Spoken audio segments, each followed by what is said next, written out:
nor is it a mighty hand by the arm of strength.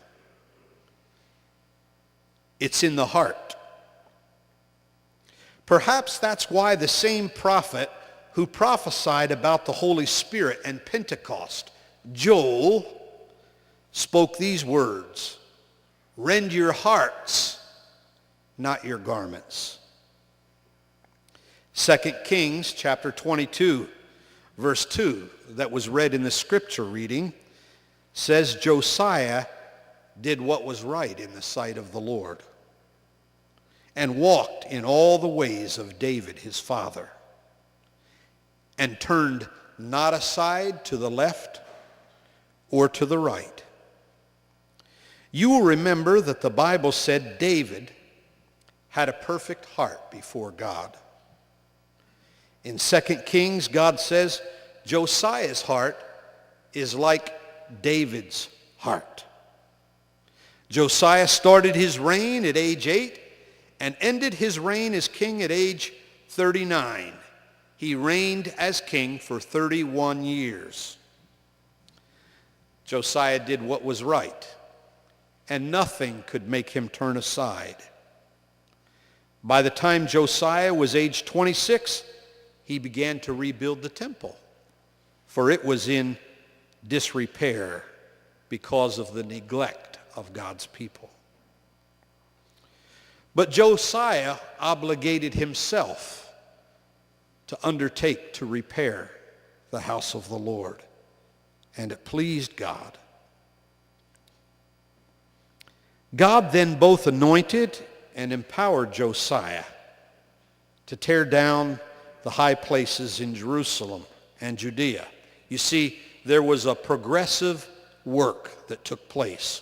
First, God had control of Josiah's heart. After he had control of Josiah's heart, God had control of Josiah's will.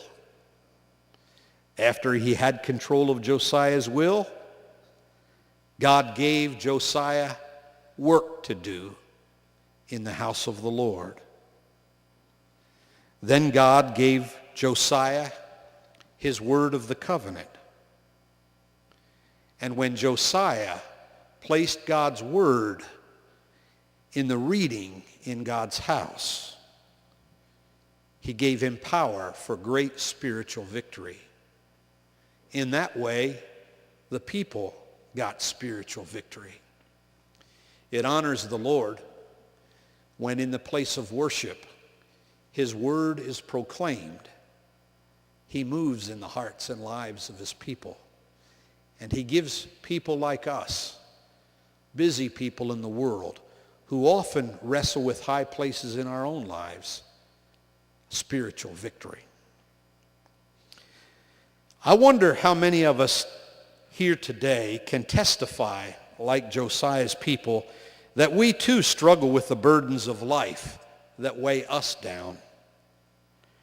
Before God, we would have to say that we have placed higher priorities on other things sometimes than the priority of our relationship to God.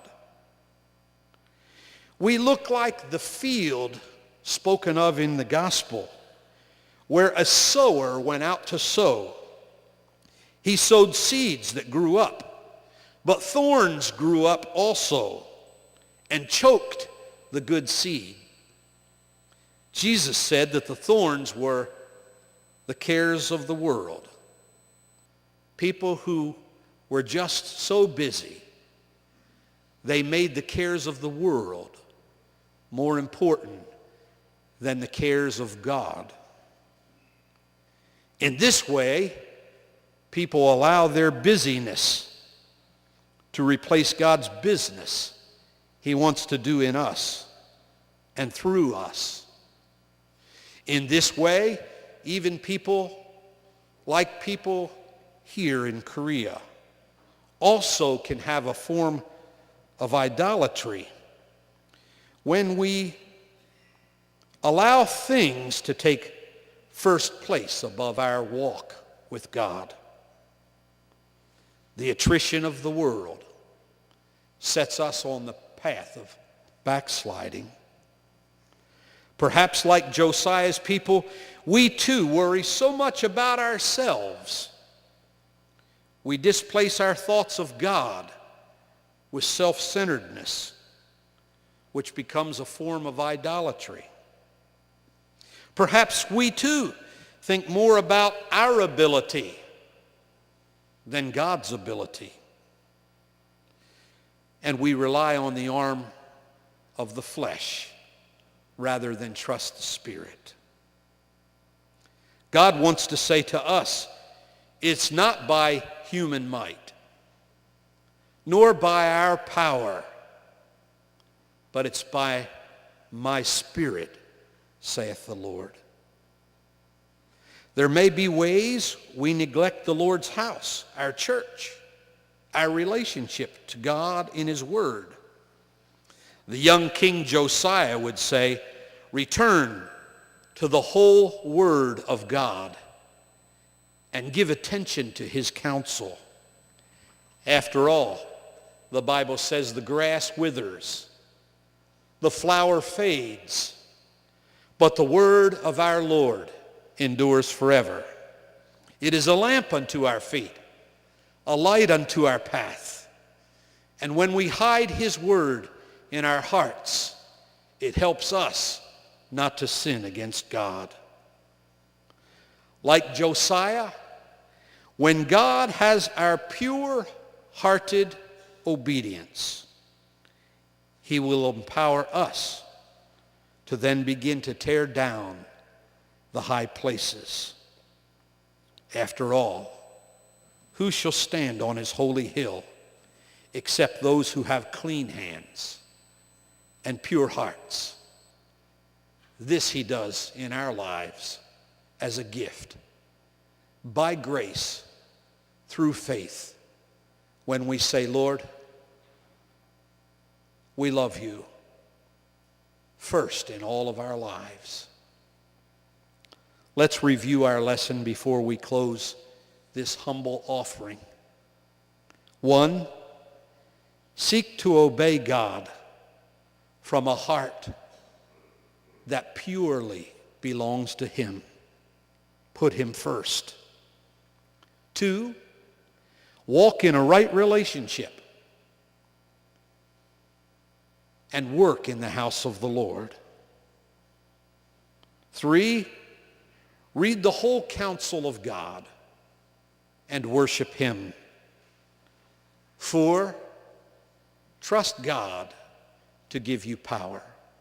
If He did it in the life of a boy and a young man, He can do it in our lives. Only God can do it. The battle belongs to the Lord. Trust Him. 5, tear down every high place in your life that takes a priority over God. Charles Wesley said it in this poem, is there a thing beneath the sun that strives with you my heart to share? Tear it then. Reign alone, the Lord of every motion there. This is the way these men of God once walked, who though being dead, still speak. This is the way Josiah got God's power to tear down the high places and live in victory. Faith is the victory that overcomes the world. Go forward then and tear down the high places and put Christ first. These things we offer in the name of the Father and of the Son and of the Holy Spirit. Amen.